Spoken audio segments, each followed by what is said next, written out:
آج ہمارے خطبے کا موضوع ہے روشن مستقبل کی پلاننگ کے لیے تعلیمات اور رہنمائی۔ روشن مستقبل کی پلاننگ کے لیے تعلیمات اور رہنمائی۔ نحمدہ و نصلی علی رسول الکریم، اما بعد۔ پیارے بھائیوں، انسان کی زندگی گزر جانے والی ماضی، وقت حاضر اور وعدہ شدہ مستقبل کے درمیان گھومتی ہے۔ فرمان باری ہے وَقَدْ خَلَقَكُمْ أَطْوَارًا، اور اس نے تمہیں مختلف مراحل سے گزار کر پیدا کیا۔ سورہ نوح آیت نمبر 14۔ اللہ تعالیٰ نے انسان کو ماں کے پیٹ میں بنایا، پھر بچے کی شکل میں اس کی پیدائش ہوئی، اس کے بعد کڑیل جوان ہوا، پھر بوڑھا ہو گیا۔ زندگی میں یہی کچھ ہوتا ہے کہ مستقبل حال بنتا ہے اور حال ماضی ہو جاتا ہے۔ انسانی عقل کو جو چیز مشغول کر دیتی ہے وہ مستقبل کے بارے میں سوچ و بچار ہے۔ دوستو، یہ بات اسلامی عقیدے میں شامل ہے کہ مستقبل کا تعلق علم غیب سے ہے اور اس کا مکمل ادراک اللہ تعالیٰ ہی کو ہے۔ فرمان باری تعالیٰ ہے قُلْ لَا يَعْلَمُ مَنْ فِي السَّمَاوَاتِ وَالْأَرْضِ الْغَيْبَ إِلَّا اللَّهُ، آپ کہہ دیں آسمان اور زمین میں جو بھی ہے اللہ کے سوا غیب کوئی نہیں جانتا۔ سورہ نمل آیت نمبر 65۔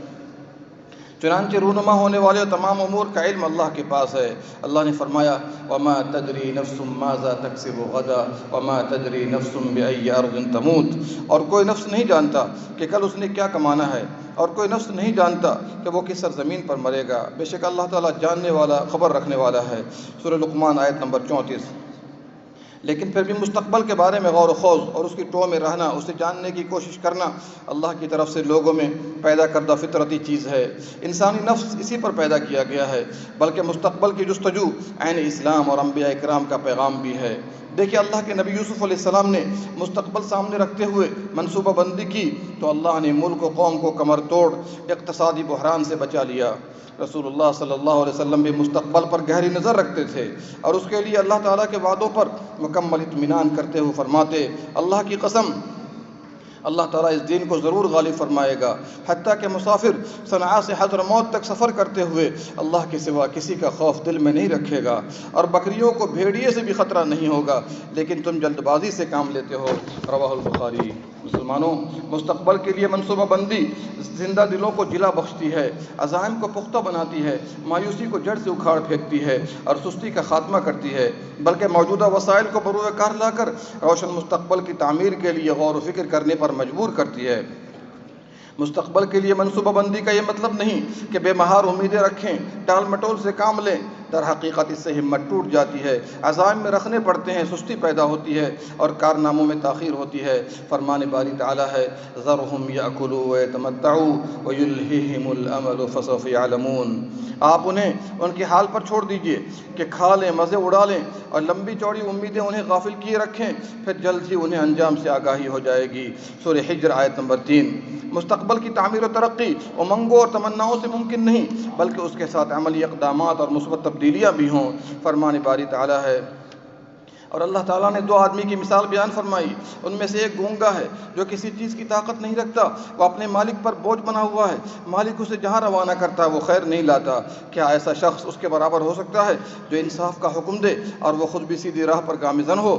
سورہ نحل آیت نمبر 76۔ اہل ایمان، کچھ لوگ مستقبل کی پلاننگ اور اس کی شر و آفت دور کرنے کے لیے اللہ کی حرام کردہ چیزیں، کہانت، جادو اور شعبدہ بازی کا سہارا لیتے ہیں۔ کوئی مخفی انسان اور زائد چیز معلوم کرنے کے واسطے اٹکل مارنے والے کاہن کے پاس جاتا ہے، اور وہ کاہن جن اور موکل حاضر کر کے معلومات لیتا اور دیتا ہے، شیطانوں کے بتلائے ہوئے جنتر منتر پڑھتا ہے، ہتھیلی کے لکیروں، چائے کے کپوں اور ستاروں کے برجوں کے احوال بتاتا ہے۔ یہ نہایت خطرناک اور بڑے گنہگار ہیں، جھوٹے اور دغاباز ہیں۔ رسول اللہ صلی اللہ علیہ وسلم نے فرمایا جو کسی نجومی یا کاہن کے پاس آئے اور اس سے کچھ پوچھے تو اس کی 40 دن کی نمازیں قبول نہیں۔ رواہ ابو داؤد۔ ایک اور حدیث میں فرمایا جو شخص نجومی یا کاہن کے پاس آئے اور اس کی بات کی تصدیق کرے تو اس نے محمد صلی اللہ علیہ وسلم پر نازل شدہ وحی سے کفر کیا۔ ساتھیوں، مستقبل پر گہری نظر رکھنا عقل مندوں اور دانشوروں کی صفت ہے، لیکن اس بات کا خیال رہے کہ مستقبل کے بارے میں غور و فکر حد سے بڑھ کر بے چینی کا باعث نہ بنے اور زندگی کو تباہ نہ کر بیٹھے کہ اٹھتے بیٹھتے مستقبل ہی کی پریشانی لگی رہے، اس فکر میں کہ کہیں خطرناک بیماری، غربت، مصیبت، یہ حالات تنگ ہونے سے دوچار ہو جائے۔ فرمان باری تعالیٰ ہے الشیطان یعدکم الفقر ویأمرکم بالفحشاء، شیطان تمہیں فقر و فاقہ کا ڈراوا دیتا ہے اور تمہیں بے حیائیوں کا حکم دیتا ہے، اور اللہ تمہیں اپنی طرف سے بخشش اور فضل کا وعدہ کرتا ہے، اور اللہ وسعت والا، سب کچھ جاننے والا ہے۔ سورہ بقرہ آیت نمبر 268۔ ہمارے لیے رسول اللہ صلی اللہ علیہ وسلم کی ذات اسوہ حسنہ ہے۔ آپ یتیمی سے مظلوم پناہ گزین بنے اور پھر پوری امت کے لیے سربراہ بن گئے۔ آپ صلی اللہ علیہ وسلم نے زندگی کو اتار چڑھاؤ کا ڈٹ کر مقابلہ کیا اور ایسی امت تیار کر دی جس نے تاریخ کا دھارا بدل کر رکھ دیا۔ دوستو، مستقبل کے لیے عملی اقدامات کی ابتدا تاریخ کے حالات، زمانہ ماضی کے دروس اور سابقہ لوگوں کے قصوں کو پڑھ کر سبق حاصل کرنے سے ہوتی ہے۔ فرمان باری تعالیٰ ہے، تم سے پہلے بہت سے لوگوں پر اللہ کے طریقے گزر چکے ہیں، لہٰذا زمین میں چل پھر کر دیکھ لو کہ جھٹلانے والوں کا انجام کیا ہوا تھا۔ سورہ آل عمران آیت نمبر 137۔ اسی طرح فرمایا، بلا شبہ گزشتہ امتوں کے قصوں میں عقل والوں کے لیے عبرت ہے۔ سورہ یوسف آیت نمبر 111۔ مستقبل کی تیاری زمانہ حال پر مبنی ہوتی ہے، اس لیے جو وقت حاضر میں اچھے اقدامات کرے اس کا مستقبل روشن ہوتا ہے، اور جو وقت حاضر کو ضائع کر دے تو وہ اپنے مستقبل بہتر کرنے سے دور ہو جاتا ہے۔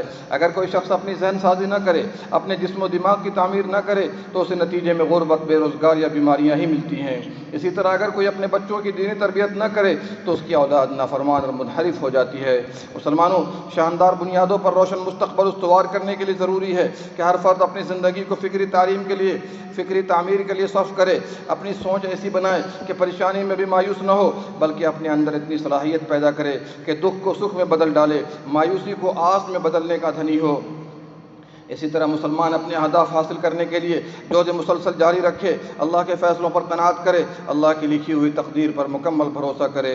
نبی صلی اللہ علیہ وسلم نے فرمایا، اگر قیامت قائم ہو رہی ہو اور کسی کے ہاتھ میں کھجور کا پودا ہو اور قیامت قائم ہونے سے پہلے وہ اسے زمین پر بو سکتا ہے تو اسے بو دے۔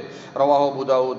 امت کے جوانوں، مستقبل کی منصوبہ بندی اس وقت ٹھوس بنیادوں پر قائم ہوتی ہے جب اس کی اساس علم اور ٹیکنالوجی پر ہو جو راستے کو منور کرے، زندگی میں خوشحالی آئے، ملک و قوم کی ترقی میں مثبت کردار ادا کرے اور انہیں ہمہ قسم کے بحران و نقصان سے بچائے۔ امام مالک رحمہ اللہ نے فرمایا، کچھ لوگ علم سے کنارہ کش ہو کر عبادت میں لگے تو امت محمدیہ کے خلاف تلواریں سونت کر اعلان بغاوت کر بیٹھے۔ واضح ہوا کہ علم کے بغیر عبادت بجا لانا دنیا و آخرت میں محرومی اور مصیبت کا باعث ہے۔ بھائیو، مستقبل اسی وقت بار آور اور پھلدار ہوتا ہے جب تربیت و تزکیہ کی بنیاد پر ہو، کیونکہ کسی بھی عظیم امت کی کامیابی کے اسباب تربیت و تزکیہ ہی ہوا کرتے ہیں جو اس امت کو پرامن ساحل تک پہنچاتے، نسل نو کی تعمیر کرتے اور ان کے مستقبل کو پروان چڑھاتے ہیں۔ یہ بات یقینی ہے کہ مستقبل کی جانب پیش قدمی اس بات کا بھی تقاضا کرتی ہے کہ مسلمان ہر وقت بیداری کے ساتھ آگے بڑھے، ایک مرحلے سے دوسرے مرحلے میں جاتے ہوئے دنیاوی اصولوں کے مطابق اپنا محاسبہ کرے، زندگی کے اس سفر کے دوران سوچ و بچار کرے، مستقبل کے منصوبوں میں قلب و عقل اور جذبے کو بروئے کار لائے، عبادات کے موسموں کو نیکی کے لیے غنیمت سمجھے کیونکہ ان سے مستقبل میں روشنی، برکت اور خوشحالی ملتی ہے، نیز نقصانات سے تحفظ اور کامیابیاں میسر آتی ہیں۔ عقل مند مسلمان یقینی طور پر جانتا ہے کہ جس قدر وہ اللہ سے قریب ہوگا اس کا مستقبل بھی اسی قدر روشن ہوگا، ساتھ ہی وہ سچی توبے کا اہتمام بھی کرتا رہے تاکہ مستقبل میں شیطان، نفس امارہ، خواہشات اور غفلت سے تحفظ ملتا رہے۔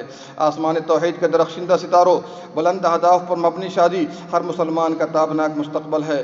کامیاب شادی سے امن و امان، اطمینان، سکون اور راحت ملتی ہے۔ بالکل اسی طرح زندگی میں باپ اور ماں بننے کا مرحلہ بھی مستقبل کو ایک مسرت اور خوشی سے نوازتا ہے، کیونکہ نیک بچے مستقبل کے ستون، ہماری زندگی کی حلاوت، روزی میں اضافے کا باعث، نزول رحمت کا سبب اور اجر ثواب میں زیادتی کا ذریعہ ہوتے ہیں۔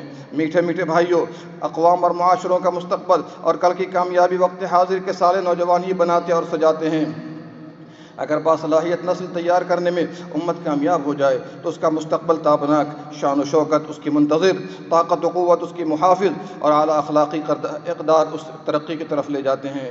اس لیے یہ بات ذہن نشی کرنا ہماری ذمہ داری ہے کہ مستقبل کی تعمیر ہر فرد، پوری قوم اور معاشرے کے کندھوں پر ہے۔ جس قدر امت اسلامی تعلیمات کے قریب ہوگی، ترقی و بلندی اس کا قدم بوسی کرے گی، اس کے برعکس امت جس قدر اسلامی تعلیمات سے دور ہوگی، تنزل و ناکامی کے گڑھے میں گرتی چلی جائے گی، جیسا کہ دور حاضر میں مسلمانوں کا حال ہے۔ اس میں شک نہیں کہ مستقبل امن و امان سے چمکدار ہوتا ہے، اور امن کا حصول ایمان و عمل کے بغیر ممکن نہیں، جیسا کہ سورہ قریش کا پیغام ہے۔ اللہ کے بندو، کچھ لوگ اپنے ذاتی مفاد اور ظاہری دنیاوی زندگی سے دل لگا بیٹھے ہیں، دنیا کی چکا چوند اور آب و تاب سے دھوکہ کھا بیٹھے ہیں، وہ آخرت کو بھول گئے۔ ایسے لوگ اصل خسارے کے شکار ہیں۔ دائمی مستقبل آخرت ہم سب کا نصب العین ہے، اس میں ہمیشہ فرحت و مسرت ہوگی یا عذاب و عقاب۔ اللہ سے دعا ہے کہ وہ اسلام اور مسلمانوں کو غلبہ نصیب کرے، شرک اور اہل شرک کو ذلیل و رسوا کرے، اسلام اور مسلمانوں کے دشمنوں کو نیست و نابود کرے۔ آمین یا رب العالمین۔ اللہم صلی علی نبینا محمد وعلی آلہ وصحبہ اجمعین۔